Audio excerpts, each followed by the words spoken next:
Le Cambodge possède un art martial ancestral, d'origine khmer, datant du IIIe siècle, le Bokator. Le peuple khmer était illettré, donc son mode de vie était retranscrit sous forme de dessins, d'architecture et de sculpture. Les arts martiaux des Khmers sont donc gravés dans la pierre de différents temples, monuments ou salles d'entraînement.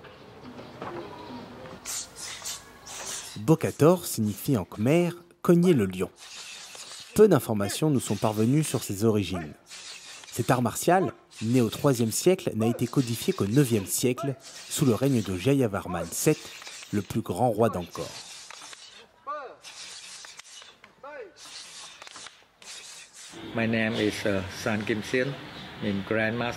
Je m'appelle Sam Kitsil.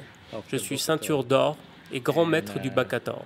Je suis cambodgien et j'ai fait revivre le Bokator. Le Bokator a disparu depuis plus de 2000 ans et il revit de nouveau au Cambodge. Je suis le fondateur de la Fédération du Bokator et le président de l'Académie cambodgienne de Bokator.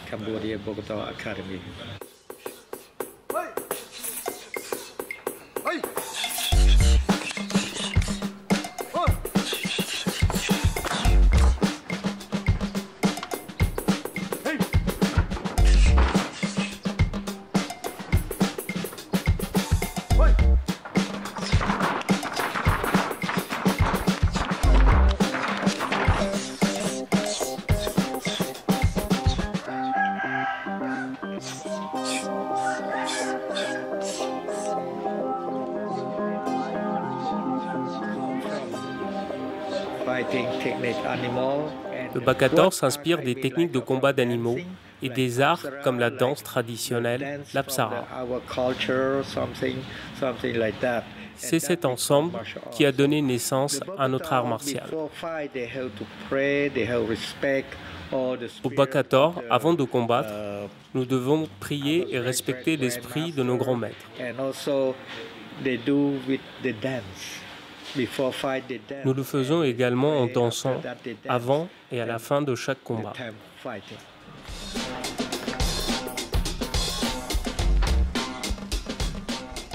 Sous le régime de Pol Pot, les différents maîtres d'arts martiaux et les pratiquants en général étaient systématiquement exterminés par les Khmers rouges.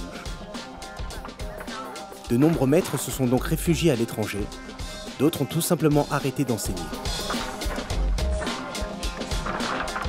C'était le cas du grand maître San Kim Chan, lui aussi parti à l'étranger avant de revenir enseigner le Bokator au Cambodge et ouvrir plusieurs écoles. Il est aujourd'hui considéré comme le père du Bokator moderne. Le Bokator est maintenant en plein essor et en attente de confirmation par l'UNESCO comme patrimoine vivant de l'humanité. Désormais, c'est un art martial pratiqué non seulement au Cambodge, mais aussi aux États-Unis, en Europe et particulièrement en France, du fait des liens anciens entre les deux pays.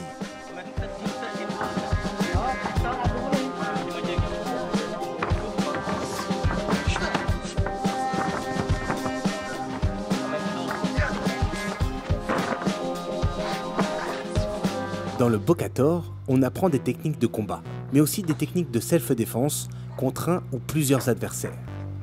L'apprentissage du Bokator comprend la maîtrise de techniques de clés de bras.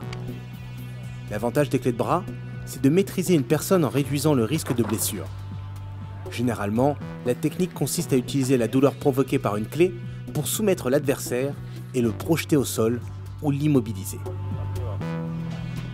Le grand maître apprend donc à ses élèves les différentes techniques de clés de bras selon la situation qui se présente à eux. Il faut se placer correctement pour pouvoir saisir le membre de l'adversaire avec lequel il va frapper sans risque de se faire frapper. Le Bokator est donc enseigné sous deux approches. L'approche sportive, où l'on apprend les techniques de combat, et l'approche martiale, où l'on apprend la culture et l'esprit du Bokator, ainsi que les techniques de self-défense.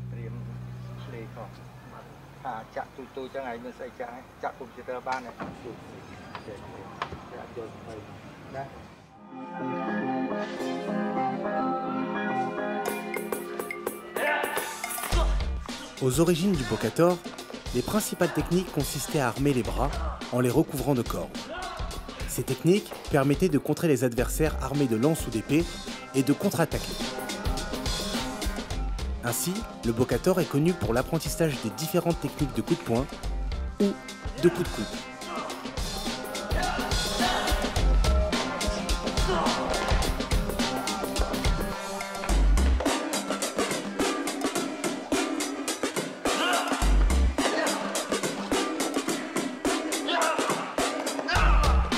Le bokator est un très vieil art martial qui comprend un grand nombre de techniques, d'ailleurs reprises dans le Muay Thai ou le MMA.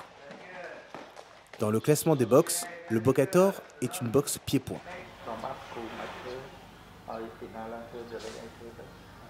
Les parties du corps les plus longues sont les jambes, et l'usage des jambes pour attaquer ou se défendre dans l'art martial devient donc très intéressant. La portée des attaques avec les jambes est plus longue, cela permet d'élargir sa zone de défense et d'attaque. C'est pourquoi de nombreuses séances d'entraînement sont consacrées à la musculation et à la souplesse de la partie basse du corps. Il est nécessaire d'avoir de bons appuis et de pouvoir combiner les attaques pied-point.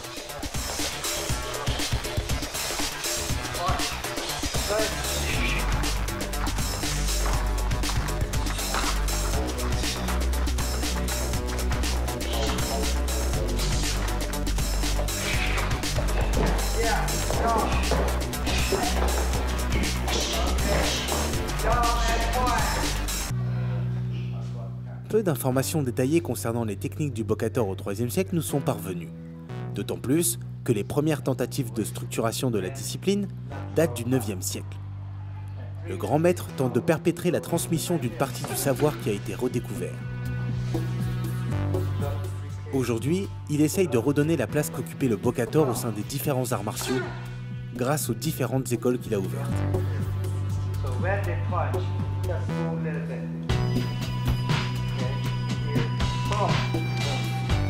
Depuis quelques années, les jeunes recommencent à venir s'entraîner au bokator. Il y a très peu de pratiquants si l'on compare par exemple au Muay Thai. Mais le bokator relève d'une véritable religion pour le grand maître Sam Khin-Chen, qui maîtrise près de 8000 des techniques de cette discipline. Je serais très ravi de connaître d'autres grands maîtres d'arts martiaux, de karaté, de taekwondo, d'aïkido ou de judo.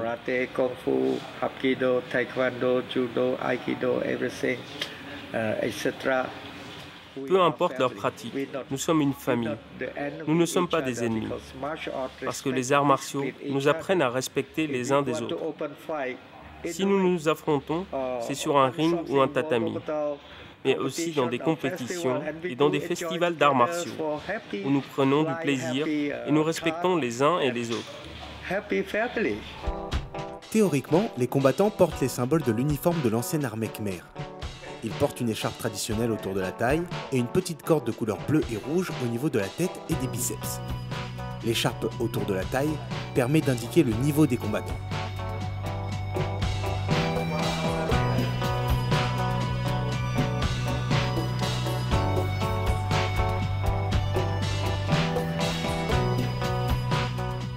Le bokator a aussi un aspect psychologique. C'est pourquoi les boxeurs font aussi des exercices de respiration. Auparavant, de nombreux boxeurs récitaient des mantras d'origine indienne destinés à assurer la victoire dans le combat.